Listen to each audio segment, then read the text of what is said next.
Have you ever wondered how African American travelers navigated the segregated U.S. during the mid-20th century?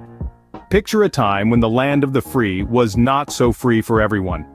The mid-20th century United States was a period marked by racial segregation and discrimination. This was a time when the color of one's skin could dictate where they could eat, sleep, or even fill up their gas tank.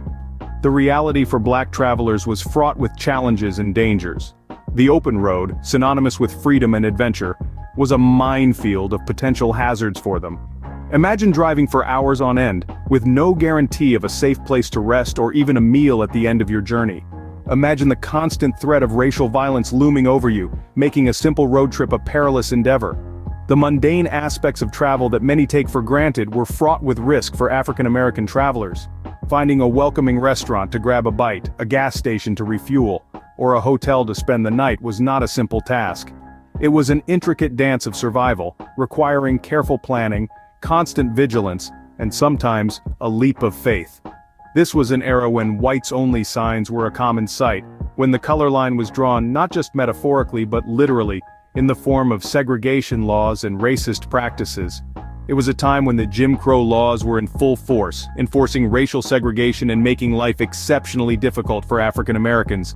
Yet in the face of these adversities, the spirit of resilience and the will to thrive shone through. African American travelers needed a lifeline, a guide to navigate the hostile landscape of racial segregation. And so, in this climate of fear and uncertainty, a solution emerged in the form of a guidebook known as the Green Book. This book would become a beacon of hope, a tool for survival, and a symbol of resistance against racial discrimination. The Green Book was more than just a travel guide. It was a testament to the indomitable spirit of a community refusing to be confined by the color of their skin. The Green Book was the brainchild of Victor Hugo Green, an African-American postal worker from Harlem, New York. Born in the city that never sleeps, Green was no stranger to the hustle and bustle of life. His work as a postal worker put him in contact with people from all walks of life, and it was through these interactions that he first conceived the idea for the Green Book. Green noticed a common thread among his African-American acquaintances: stories of discrimination, humiliation, and even danger while traveling. He heard tales of being refused service at restaurants, turned away from hotels, and being subjected to hostile environments. These experiences were not just unsettling for those who faced them, but they also posed a significant barrier to the freedom of travel. Inspired by these conversations and his own experiences, Green decided to take matters into his own hands. He set out to create a guide that would offer black travelers a way to navigate the hostile landscape of America in the mid-20th century. He compiled a list of establishments from hotels and restaurants to service stations and entertainment venues that were known to be welcoming to African Americans. The process of compiling the first edition of the Green Book was no small task. It involved extensive research, networking, and verification. Green reached out to his contacts in the Postal Service across the country, asking them to recommend establishments in their areas. He also sought recommendations from black church groups, social organizations, and from the readers of the first edition. In 1936, the first edition of the Green Book was published, listing safe and welcoming establishments in New York City. The guide was an immediate success, and Green expanded the coverage to include more cities and states in the subsequent editions. The Green Book quickly became an essential resource for African American travelers, providing a lifeline in a world of racial segregation and discrimination. It offered a beacon of hope, a promise of safe passage, and a testament to the resilience and ingenuity of the African American community. The Green Book listed establishments across the country that were willing to serve African American travelers, from hotels and restaurants to barbershops and beauty parlors. The guide's pages were filled with a myriad of places that provided a safe haven for black people during a time when racial discrimination and segregation were the norm. The Green Book was more than just a directory. It was a lifeline, a beacon of hope that guided African American travelers through the murky waters of racial prejudice. The establishments listed in the Green Book ranged from the ordinary to the extraordinary. It featured hotels and motels where weary travelers could rest their heads without fear of being turned away because of their skin color.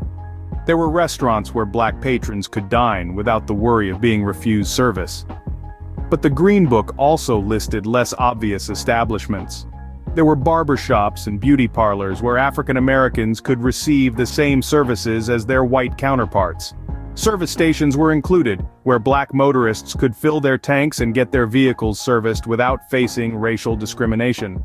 There were even listings for tailors, where black customers could have their clothes made or altered without prejudice. To use the Green Book was to plan. It was to chart a course through the United States, picking and choosing the establishments that would welcome you, rather than shun you. It was to ensure that each stop along the journey was a safe one, a welcoming one. The Green Book was not just a guide, it was a tool of defiance against the era's racial segregation. It was a symbol of resilience and unity among the African American community. It was a testament to their determination to travel freely, to experience the vastness of their own country without fear. With the Green Book in their hands, African American travelers could navigate the segregated United States with a little more confidence and a lot more safety. This humble guidebook was a beacon that illuminated their path, a shield that protected them from the harsh realities of racial discrimination, and a testament to their unyielding spirit and resolve. The Green Book was more than just a guidebook. It was a powerful tool for promoting black travel and civil rights. This statement encapsulates the essence of the Green Book's legacy, a legacy that extended far beyond its primary function as a travel guide. The Green Book played an instrumental role in challenging the racial segregation and discrimination that were deeply entrenched in the American society of the mid-20th century. By providing black travelers with a list of businesses that would welcome their patronage, the Green Book created a network of safe spaces across the country. This network not only ensured the safety and comfort of black travelers, but also subverted the discriminatory practices of the time by supporting establishments that were willing to defy societal norms and serve all customers, regardless of their race. The Green Book was more than a tool for survival. It was a catalyst for change. Its existence highlighted the injustices of racial segregation, and its widespread use demonstrated the resilience and determination of the African American community. By choosing to travel, even in the face of adversity, black Americans asserted their right to move freely and enjoy the same privileges as their white counterparts. Moreover, the Green Book was a testament to the power of community. It was a product of collective knowledge, with travelers and locals alike contributing to its content. This communal effort fostered a sense of unity and solidarity among African Americans, strengthening their resolve to fight for equality. The Green Book's legacy is still evident today.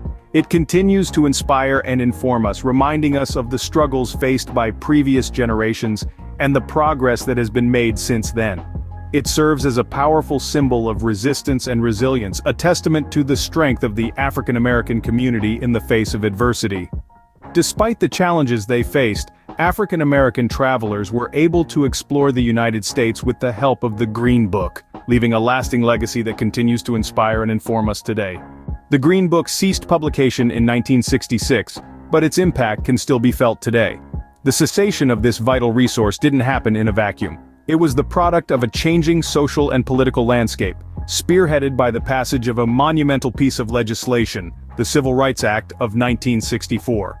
This act, signed into law by President Lyndon B. Johnson, outlawed discrimination based on race, color, religion, sex, or national origin. It marked a turning point in the history of civil rights in America, making it illegal for businesses to refuse service to individuals based on the color of their skin. The act effectively made the Green Book obsolete, as African American travelers could now legally patronize any establishment of their choosing. However, the end of the Green Book didn't mean an immediate end to the challenges faced by black travelers. Despite the newfound legal protections, many businesses continued to discriminate, and black travelers often encountered hostility or danger. The Green Book's legacy, then, is not just about the places it listed, but also about the courage it took to explore a country that wasn't always welcoming. The Green Book also holds a significant place in the history of black entrepreneurship. It was a directory of black-owned businesses, promoting economic empowerment within the African American community.